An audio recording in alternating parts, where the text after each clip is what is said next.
Hello everyone, स्वागत है आप सभी का आपके अपने यूट्यूब चैनल में जिसका नाम है बायोलॉजी कॉन्सेप्ट और मैं हूं सुरभि माथुर।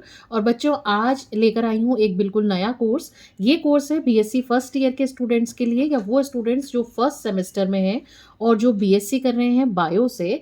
उनके एक पेपर लगता है डाइवर्सिटी ऑफ प्लांट किंगडम। तो ये एक बहुत इंपॉर्टेंट पेपर है और इस पेपर में टोटल 4 यूनिट्स हैं और उसमें से आज हम लोग उठाएंगे यूनिट नंबर 1।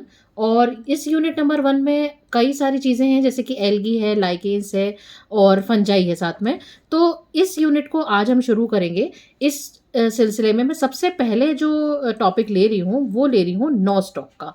तो आइए शुरू करते हैं, आप और हम मिलकर ये मज़ेदार सा टॉपिक। और इस टॉपिक में कहीं पे भी अगर आपको कोई डाउट आता है तो आप मुझसे कमेंट करके पूछ सकते हैं। तो बच्चों, नॉस्टॉक की जब हम बात करते हैं तो सबसे पहले हम उसकी देखेंगे सिस्टमैटिक पोजीशन। सिस्टमैटिक पोजीशन पे से 1 मार्क्स का क्वेश्चन आता ही आता है।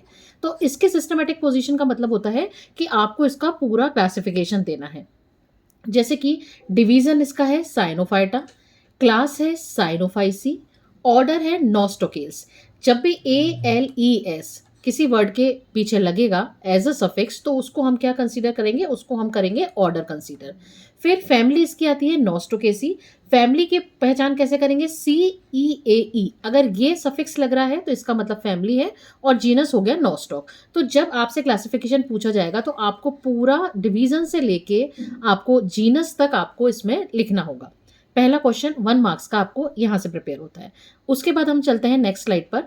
जो दूसरा क्वेश्चन आता है वो आता है कि name any 2 species, name any 2 species of nostoc, 2 species of nostoc. तो यहाँ पे आपको 2 स्पीशीज के नाम याद रखने हैं। उसमें से एक स्पीशीज है नॉस्टॉक पंक्टिफॉर्मी और दूसरी है नॉस्टॉक कम्यून। अब इस दोनों के नाम लिखते समय आपको स्पेलिंग का विशेष ध्यान रखना है कि पंक्टिफॉर्मी और कम्यून दोनों की स्पेलिंग्स बिल्कुल सही होनी चाहिए। तीसरा जो क्वेश्चन आता है वो आता है खास तौर पे इस स्पीशीज पे से नॉस्टॉक पंक्टिफॉर्मी में से। इसमें क्या पूछते हैं कि आप देख रहे होंगे कि यहाँ पे नॉस्टॉक से 4 एरो मैंने निकाल रखे हैं। जैसे कि इसकी कुछ स्पीशीज हैं जो फ्रेश वाटर में मिलती है। फ्रेश वाटर हम ऐसे पानी को कहते हैं जिसमें कि सॉल्ट का कंसंट्रेशन कम होता है। दूसरा, कुछ स्पीशीज हैं जो एंडोफिटिक होती है, यानी दूसरे प्लांट्स के अंदर मिलती है। अब वो दूसरे प्लांट्स कौन से हो सकते हैं, उसमें नाम आपको रखना है एंथोसीरोस का, साथ ही साथ नाम याद रखना है साइकस का। इसके अलावा जो नॉस्टॉक पंक्टिफॉर्मी पर से क्वेश्चन पूछा जाता है वो इसलिए पूछा जाता है क्योंकि ये सिम्बायोटिक एसोसिएशन शो करती है। सिम्बायोटिक एसोसिएशन हम ऐसे एसोसिएशन को कहते हैं जो 2 ऑर्गेनिजम्स के बीच में होता है और उन 2 ऑर्गेनिजम्स के बीच में प्लस प्लस तरह का इंटरेक्शन होता है। प्लस प्लस तरह के इंटरेक्शन का मतलब होता है कि जिसमें दोनों ही स्पीशीज को क्या होगा, एक दूसरे से बेनिफिट होगा, एक दूसरे से फायदा होगा। जैसे कि यहाँ पे साइकस की कोरेलॉइड रूट में आपको मिलेगी नॉस्टॉक पंक्टिफॉर्मी। साइकस इसको क्या देगा, शेल्टर देगा, और बदले में नॉस्टॉक इसको क्या देगी, बदले में नॉस्टॉक के पास होती है हेट्रोसिस, तो ये नाइट्रोजन फिक्सेशन का काम करेगी। तो इसीलिए ये इंपॉर्टेंट हो जाती है स्पीशीज कि नॉस्टॉक पंक्टिफॉर्मी सिम्बायोटिक एसोसिएशन शो करती है एक जिम्नोस्पर्म के साथ। फिर आ जाते हैं हम टेरेस्ट्रियल स्पीशीज पर। तो टेरेस्ट्रियल स्पीशीज में हमें याद रखना होगा नॉस्टॉक कम्यून का। तो अब तक हमने 2 चीजें पढ़ी, एक हमने पढ़ा इसकी सिस्टमैटिक पोजीशन और दूसरी हमने पढ़ी इसकी अकरेंस कहाँ कहाँ पे मिलती है। अब हम नेक्स्ट स्लाइड पे मूव करते हैं। अब आ जाती है इसके थैलस की बारी। अब जब भी आप लैब में जाएंगे तो वहाँ पे आपको छोटी छोटी ग्लास बॉटल्स दिखेंगी। उन ग्लास बॉटल्स में फॉर्मेलिन भरा हुआ होता है, एक प्रिजर्वेटिव का काम करता है। उसमें आपको जब नॉस्टॉक का मटेरियल दिया जाएगा तो आप देखिएगा वहाँ पे कुछ इस तरह से ब्लू ग्रीन कलर की इस तरह के स्ट्रक्चर आपको नजर आएंगे। ये जो ब्लू ग्रीन कलर के स्ट्रक्चर हैं ये क्या है, बेसिकली कॉलोनी है किसकी, नॉस्टॉक की। तो इसलिए सबसे पहला टर्म क्या आएगा कि इसकी कॉलोनी का शेप क्या होता है, वो होता है ग्लोबोस।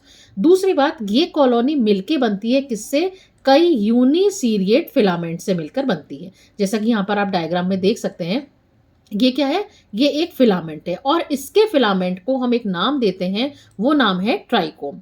अब ये डायग्राम जब आप देखेंगे तो इसमें आपको दिखेगा कि इस ट्राइकोम में कुछ चीज़ें हैं, कुछ फीचर्स हैं जिसको कि आप देखकर लिख सकते हैं। जैसे कि अगर मैं आपसे पूछूँ कि ये ब्रांच्ड है कि अनब्रांच्ड है, तो ये किस तरह का हुआ? अनब्रांच्ड तरह का हुआ, है ना? इसमें कोई ब्रांचेज़ नहीं निकली, तो हम क्या लिख देंगे? अनब्रांच्ड।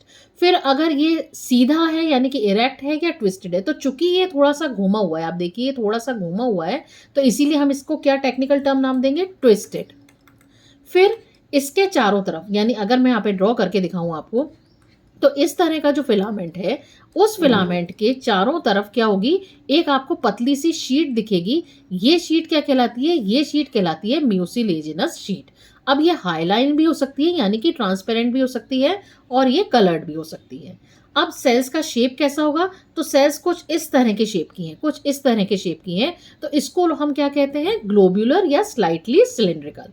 समझ में आ गई बात? और जब आप देखेंगे डायग्राम, तो आप देखिए एक सेल ये बनाई, फिर दूसरी सेल बनाई, तो ये 2 सेल के बीच में आपको कुछ कंस्ट्रक्शन नज़र आएगा। कॉन्स्ट्रिक्शन यानी थोड़ा संकीर्णन, ये देखिए ये और फिर ये। तो थोड़ा-सा जो ये पोर्शन जो है ये कॉन्स्ट्रिक्ट हो रहा है, तो इसीलिए हम क्या कह देंगे कि क्या प्रेज़ेंट है? कॉन्स्ट्रिक्शंस प्रेज़ेंट है। समझ में आ गई बात? अब आगे बढ़ते हैं। आगे ये देखिए कि ये किस तरह से अपीयर हो रहा है? ये अपीयर हो रहा है एक मोतियों की माला के जैसे। तो इसको हम टेक्निकल टर्म क्या नाम देते हैं कि ये कैसा है थैलस इसका? ट्राइकोम कैसा है? मोनेलिफॉर्म। फिर आपको इसमें कुछ ब्लू कलर के स्ट्रक्चर नज़र आ रहे हैं। आप यहाँ पे देखिए ये क्या है? ये कुछ ब्लू कलर के स्ट्रक्चर नज़र आ रहे हैं। इस वाले में देखिए, यहाँ पे देखिए। ये स्ट्रक्चर क्या कहलाते हैं? ये स्ट्रक्चर कहलाते हैं हेटेरोसिस्ट। बहुत ज़्यादा इंपॉर्टेंट है कॉम्पिटिटिव एग्जाम के लिए भी, और आप ग्रेजुएशन कर रहे हैं तो भी हेटेरोसिस्ट के फंक्शन के बारे में पूछा जाता है। तो हेटेरोसिस्ट का काम क्या होता है? नाइट्रोजन फिक्सेशन करना। ये नॉस्टॉक में देखने को मिलती है और इस पे से क्वेश्चन आता ही आता है, 1 मार्क्स का क्वेश्चन आता है। सबसे पहले तो यही पूछ लिया जाएगा कि हेटेरोसिस्ट क्या होती है? तो हेटेरोसिस्ट नॉस्टॉक में मिलने वाली वो स्ट्रक्चर है जो नाइट्रोजन फिक्सेशन का काम करती है। अब ये हेटेरोसिस्ट का अगर अलग से मैं आपको बताऊं, अगर ये मिल रही है इस पोजीशन पर कि यानी कि पूरे जो फिलामेंट है उसमें बीच में कहीं मिल रही है, तो हम क्या कह देंगे कि ये इसकी पोजीशन क्या है? इंटरकैलरी। और अगर मान लीजिए कोई एक फिलामेंट इस तरीके से बनाया, कोई फिलामेंट बनाया आपने ये, और इसमें आपको टर्मिनल वाली सेल जो है, इस टर्मिनल वाली सेल पर अगर आपको हेटेरोसिस्ट मिल रही है, तो हम उसको क्या कह देंगे कि ये क्या है? इसकी पोजीशन टर्मिनल है। तो इंटरकैलरी पोजीशन भी हो सकती है और टर्मिनल पोजीशन भी हो सकती है। अब अगर इंटरकैलरी पोजीशन हुई इसकी, यानी कि अगर बीच में मिल रही है, तो इसमें क्या होंगे? फिर आपको इसमें 2 पोलर नोड्यूल्स मिलेंगे, एक यहाँ पे और एक यहाँ पे, इस तरीके से 2 पोलर नोड्यूल्स आपको देखने को मिलेंगे। इसके अलावा इसमें एक स्ट्रक्चर और मिलता है और वो स्ट्रक्चर क्या कहलाता है? अकाइनेट कहलाता है। जैसे कि मैं एक बार पिछली वाली स्लाइड पे जाती हूँ, फिर बताती हूँ आपको। देखिए, अब तक जितना हमने पढ़ा है, वो क्या-क्या पढ़ा है? सबसे पहली बात, नॉस्टॉक क्या है? नॉस्टॉक एक ब्लू ग्रीन एल्गी है। दूसरी बात, इसकी कॉलोनी कैसी है? कॉलोनी का शेप क्या है? ग्लोबोस है। कॉलोनी किससे मिलके बनी है? कॉलोनी कई सारे यूनिसीरिएट फिलामेंट से मिलकर बनी है। फिर उसके बाद इसके फिलामेंट्स को हम क्या कहते हैं? इसके फिलामेंट को ट्राइकोम कहते हैं। यहाँ से भी क्वेश्चन पूछा जाता है। फिलामेंट यानी कि ट्राइकोम होता कैसा है? अनब्रांच्ड और ट्विस्टेड होता है। म्यूसिलेजिनस शीट से सराउंडेड रहता है। ये म्यूसिलेजिनस शीट हाईलाइन भी हो सकती है और कलर्ड भी हो सकती है। ये सब चीज़ें हमने अभी पढ़ ली।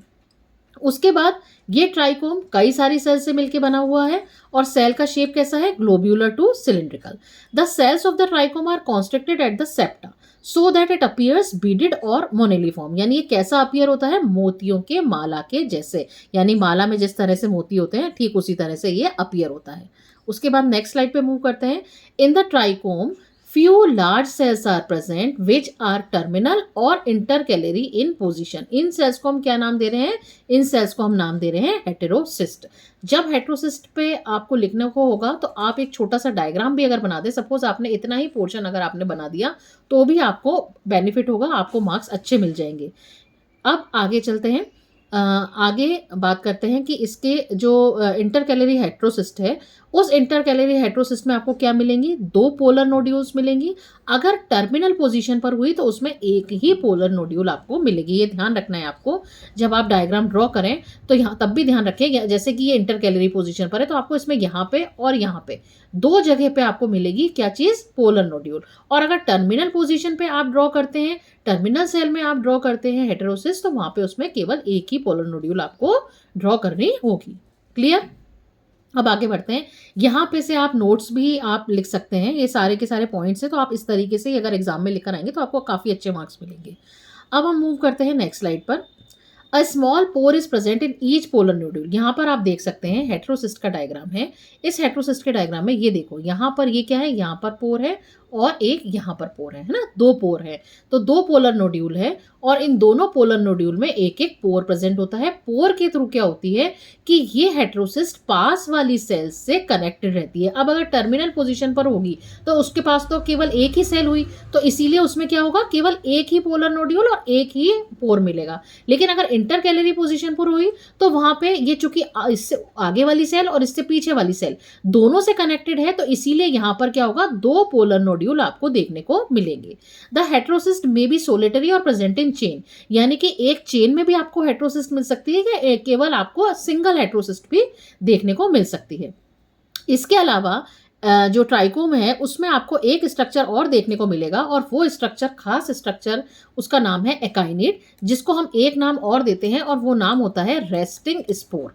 ये क्या होते हैं, ये कुछ ऐसी सेल्स होती हैं जिनकी वॉल काफ़ी थिक होती है। आप यहाँ पे नोटिस करिए इस डायग्राम में, यहाँ पे ये वॉल जो है, ये वॉल है या ये वाली वॉल है, ये क्या है, थिन वॉल स्ट्रक्चर है। जबकि आप यहाँ पे देखिए ये थोड़ी डार्क है। ये देखिए बाकी वाली सेल से ये वाली सेल, 1 2 3 और ये 4, इन 4 सेल को देखिए, चारों सेल्स क्या हैं, ये चारों सेल्स से एकाइनेट है। तो ये क्या है, थोड़ी थिक वॉल्ड स्ट्रक्चर है। तो इसीलिए क्या है कि यहाँ पर ये स्ट्रक्चर कहलाते हैं रेस्टिंग स्पोर। ये क्या करते हैं, जो अनफेवरेबल कंडीशन होती है, अनफेवरेबल कंडीशन का मतलब क्या होता है कि बहुत ज़्यादा ड्रॉट की कंडीशन है, मान लीजिए ड्रॉट है, ड्रॉट मतलब कि सूखा पड़ रहा है, या बहुत ज़्यादा कोल्ड की कंडीशन है, तो ऐसी कंडीशन में ये फूड स्टोर करने का काम करते हैं। इन 4 सेल्स की वजह से, इन एकाइनेट की वजह से नॉनस्टॉप क्या कर पाता है, सर्वाइव कर पाता है।